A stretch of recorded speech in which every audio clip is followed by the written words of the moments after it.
السلام عليكم ورحمة الله وبركاته. اللهم صل وسلم وبارك على سيدنا محمد.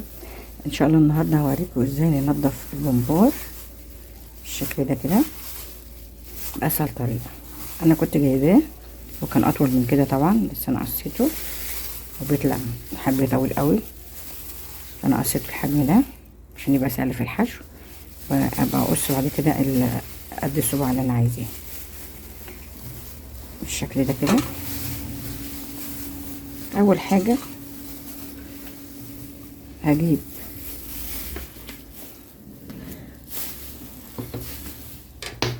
الكبة بتاعتي،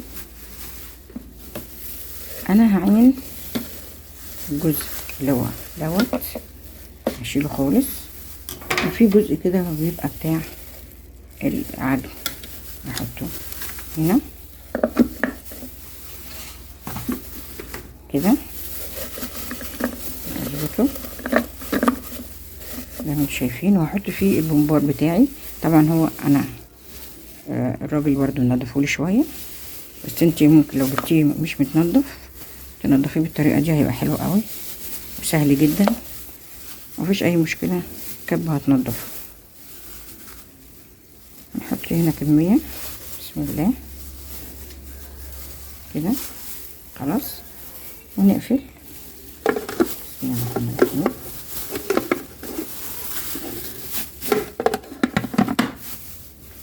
وهنضرب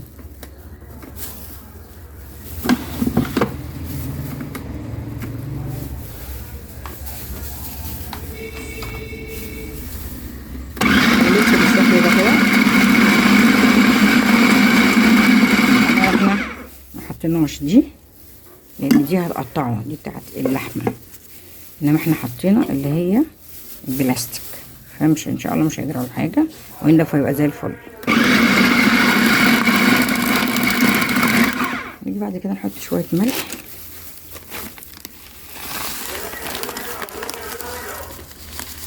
قد ربع الكيس كده، ونضرب.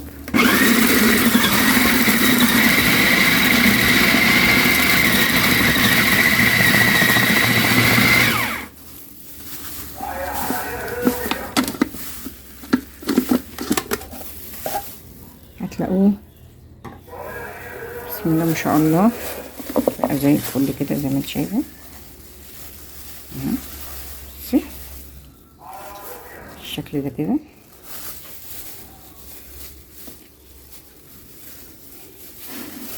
بعد كده نشيله وناخد الكمية التانية،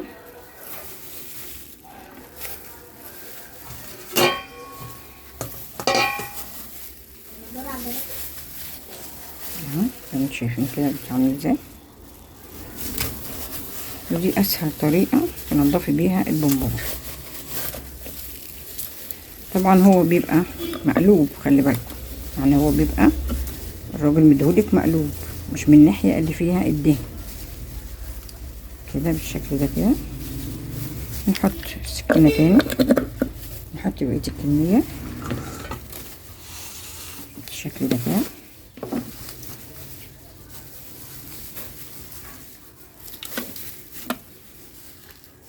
انا عشان كان نضيف شوية الراجل الصراحة منضفهولي، اني على طول بتعامل معاه. انتي بقى لو جبتيه مش متنضف هتلاقي كل الكبة دي فيها اللي هو اللي زي الزلال ده، وهتطلع لك بكل سهولة، ويا دوبك هتشطفيها وتحطيها في ملح وخل وليمون. نضرب تاني، نضربها تاني كده، بسم الله.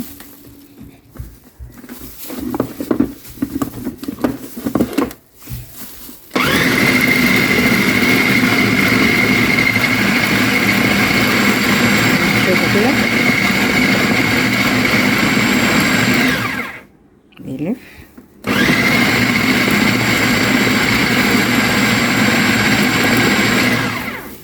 مع اللفة دي هتلاقيه نضف وبقى زي الفل، زي ما انت شايفة كده. بصي في رغاوي هنا اهي، شايفة؟ بصي بقى نضيف ازاي. طبعا احنا عاملينه من ناحية زي ما قلنا اللي هي مديلك الجزر مقلوبه. هنا في دهن، لو مديلك على الناحيه دي لازم تقلبيها على الناحيه دي، لان الدهن ده كان هيتقطع من الكب، فما ينفعش، لازم تبقى على الظهريه زي ما انت شايفه كده. هطلع لك كل اللي فيها ده. خلاص بعد كده هوريكم هنغسلها ازاي ونقلبه ازاي.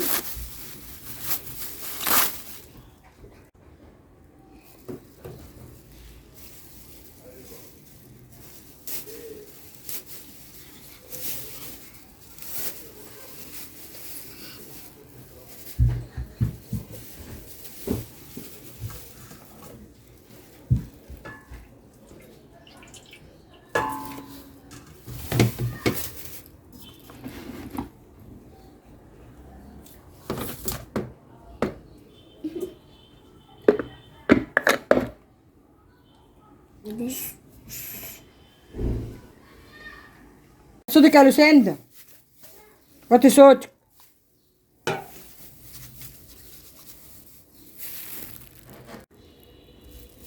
نعصر، انت شايفه كده، نعصر كمية الليمون كلها و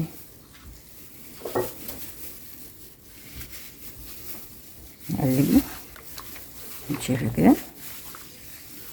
واحنا بنقلب بندعك كده، بنفركه كده، نفركه كده، احنا بندعك نفركه كده. وهنسيبه بتاع ربع ساعة ولا 10 دقايق ونغسله تاني. مش نغسله بقى، هنقلبه على الناحية التانية برضو في نفس الملح والليمون ده. هنا بعد ما عدى نص ساعة عندي اللي هي دي بتاعت عصاية دي. هنا بعد ربع ساعة ما انتوا شايفين كده، عندي عصاية السي فود ديت اللي هي بتاعت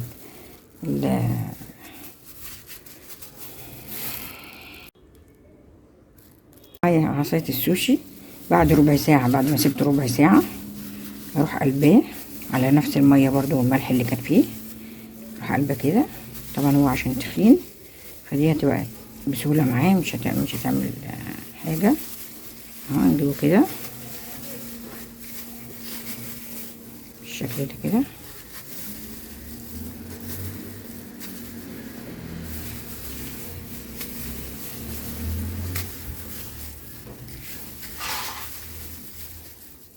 عشان في دهنة كتير، عايزة تشيل الدهنة دي مفيش مشكلة، عايزة تقلليها براحتك، بس هو كل ما بيبقى فيه الدهن دوت وتحشيه من ناحيته بيبقى حلو قوي، بيدي طعم للرز وطعم الخلطة بتاعتك بيبقى حلو قوي.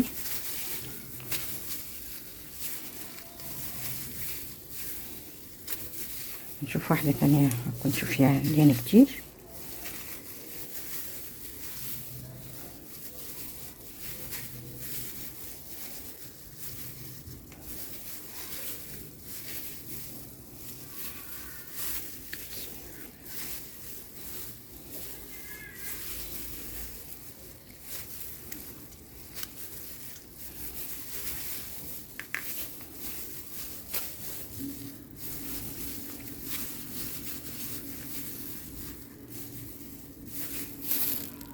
انا هنا هعمل الصلصة بتاعت البومبار.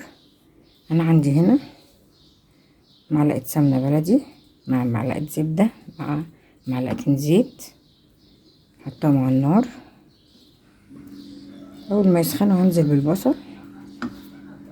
انا هنا قلبت كله اهو بقى ناحية اللي فيها السمنة اهي، زي ما انتم شايفين. انا كده هسيبه برضو يتنقع ربع ساعة، وبعد كده اغسله واوريكم هنحشيه ازاي. انا هنا غسلته وقلبته زي ما اوريكم كده على الحته اللي فيها الدهن. بعد كده هنغسله برضو غسله حلوه وهقلبه، بس قلبته تحت الحنفيه بتبقى اسرع. برضو هنروح قلبينه، هنحشيه على الناحيه دي، هنخلي دي جوه وهنقلبه كده، يبقى ده من بره وده اللي فيه الرز. خلاص هوريكم ان شاء الله اما اجي احشي، اوريكم هنحشيه ازاي باذن الله. اول ما يسيحوا اروح منزله البصل. عندي بصلايه كبيره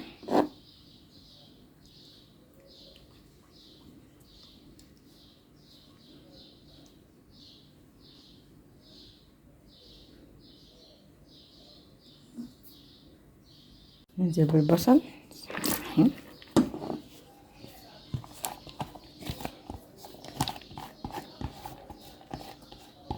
بصلاية كبيرة،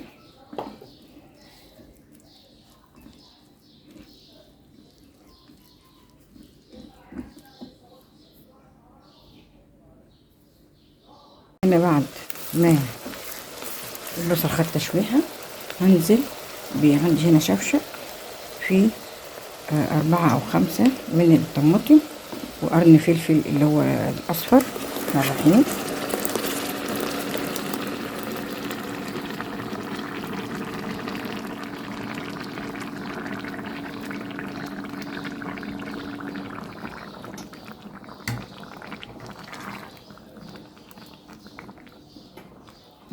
بعد كده هننزل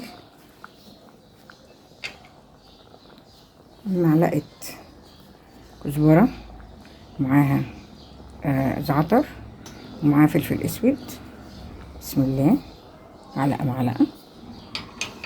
وعندي هنا بهارات محشي، وعندي كمون. نقلب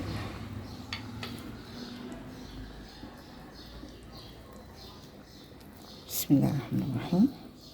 طبعا مننساش معلقة الملح، معلقة ملح مش كتير، لحد ما نشوف احنا عايزينه مالح ولا مظبوط. منكترش عشان ممكن بعد كده هنحط على الرز، فمنكترش، هنسيبها تتسبك وهوريها لكم بعد التسبيك. هنا بالنسبه لي القوام ده كده كويس. انت لو عندك القوطه فاتحه ممكن تحط لها معلقه صلصه. انا هنا اطفي عليها النار،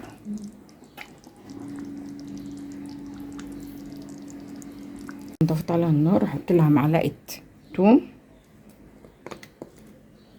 واقلب. خلاص كده اطفي عليها. انا طفيت اصلا ونزلتها وحطيت معلقه التوم. خلاص انا عندي هنا كيلو من الرز، طبعا نقيته وغسلته كويس قوي، وعندي بقدونس وشبت وكزبره مقطعهم صغير خالص كده، وهنطبق الحاجات دي كلها مع بعض. هنا هنحط على الرز، طبعا احنا قلنا مغسول ومصفي، توابل محشي،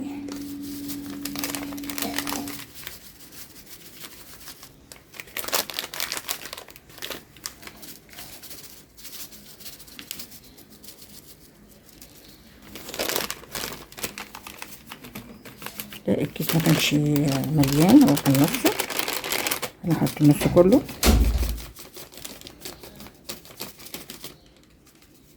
بالشكل ده، وهنحط ملح عشان حطينا حبه صغيرين في الصلصه. بسم الله. وهنحط كميه من الكزبره والشبت والبقدونس. بسم الله الرحمن الرحيم.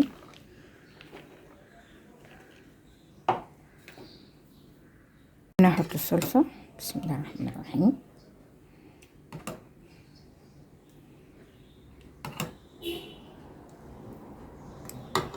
هنقلب نشوف هتاخد معانا صلصه تاني ولا لا. بسم الله الرحمن الرحيم. انت لو عايزه تحطي معلقه صلصه جاهزه مفيش مشكله. هنقلب.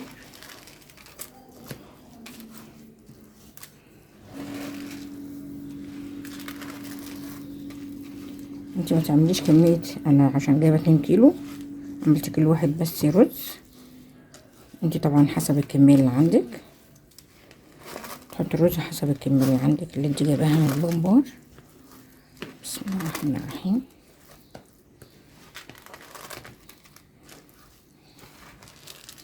عاوز تاني صلصه.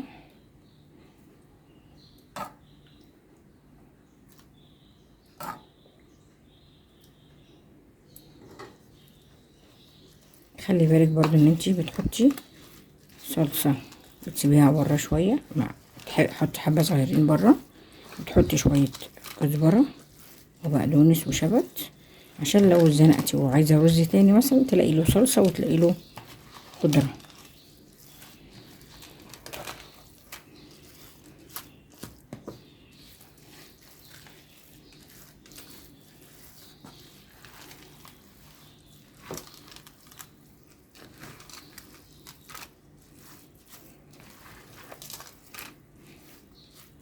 كده ممكن احط له صلصة تاني. بسم الله.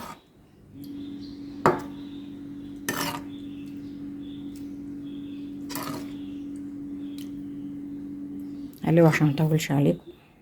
انا هنا استكفيت بالصلصة ديت. في المرحلة دي بقى هنحط شوية زيت قد نص كوباية كده كبيرة. ده يا جماعة هيفرق معاها جدا، هيطري الرزاية جوه البونبور، هيبقى تحفة تحفة ان شاء الله. وبرضه هنحط معلقة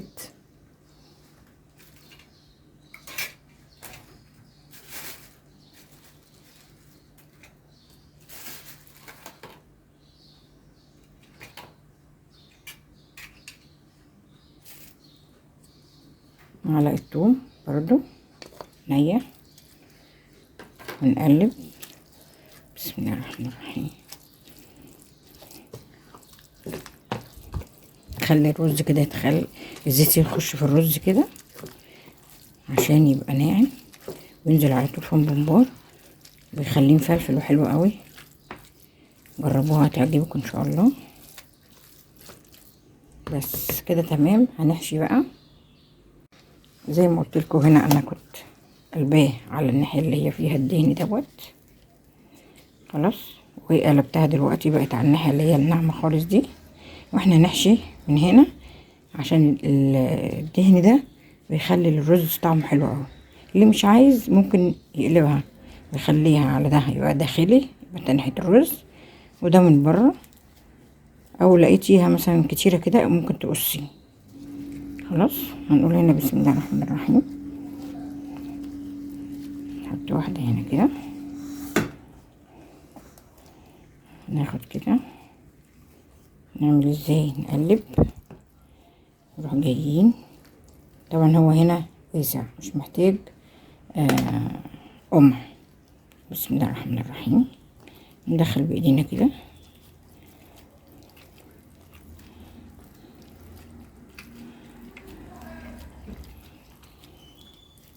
زي ما شايفين كده، بينزل اهو بكل سهوله. الزيت بيخليه يدخل بسرعه. نمسكه كده، نفتح اسبوع من هنا اهو، ندخل في الرز كده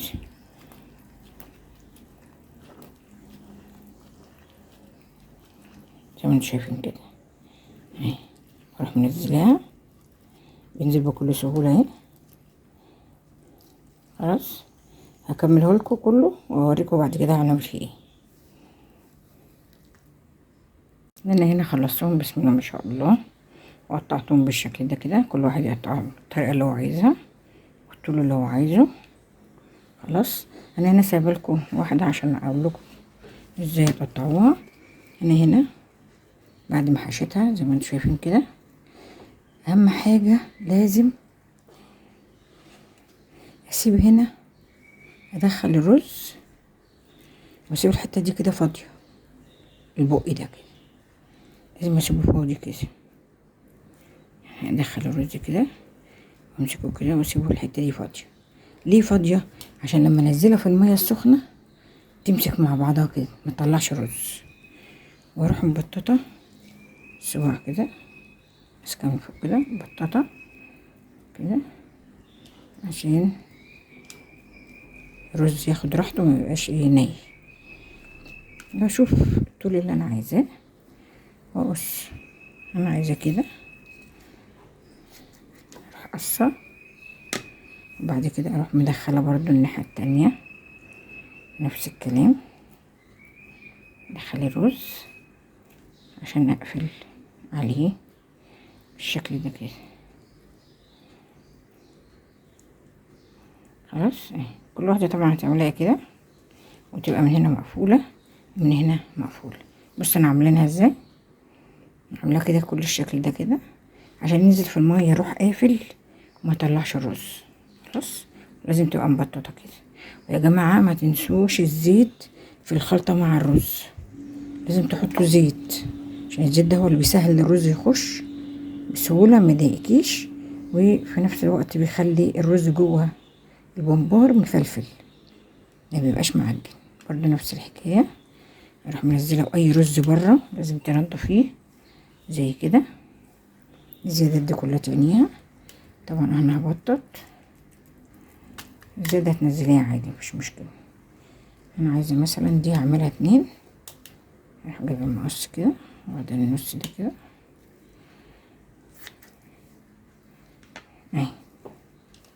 برضو نفس الحكايه، من هنا دخلت الرز اهو، هنضف اي رز كده اروح مدخله الرز ده كده عشان اخد البق يتقفل كويس.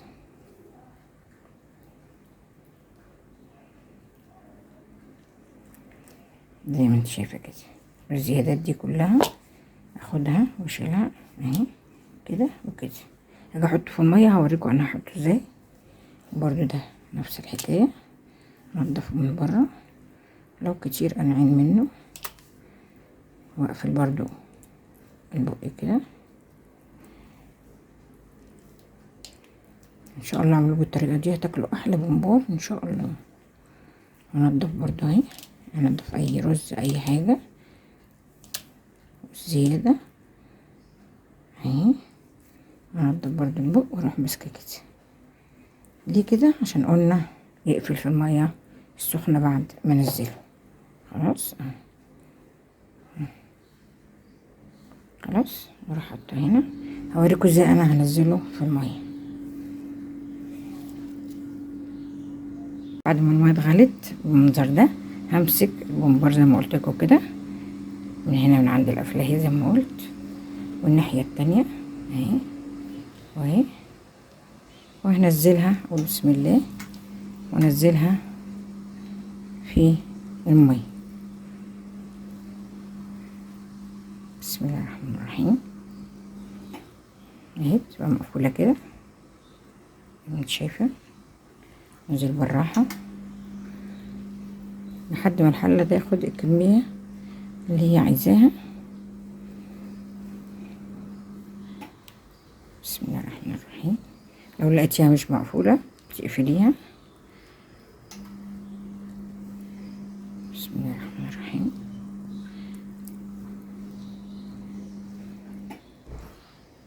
اهو زي ما انت شايفه كده اهي مقفوله ازاي. منزلاها وهنا برضو ننضف اي رز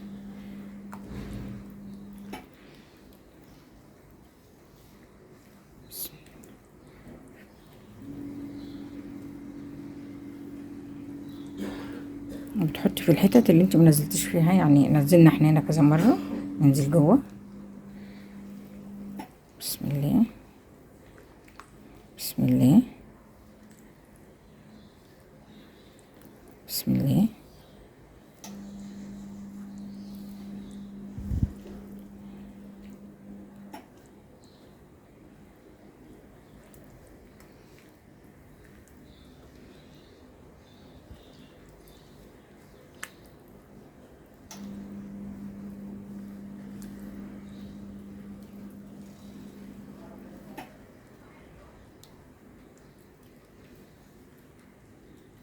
بس كده لحد ما الميه علت شويه عن الاول. خلاص كده ما كتريش.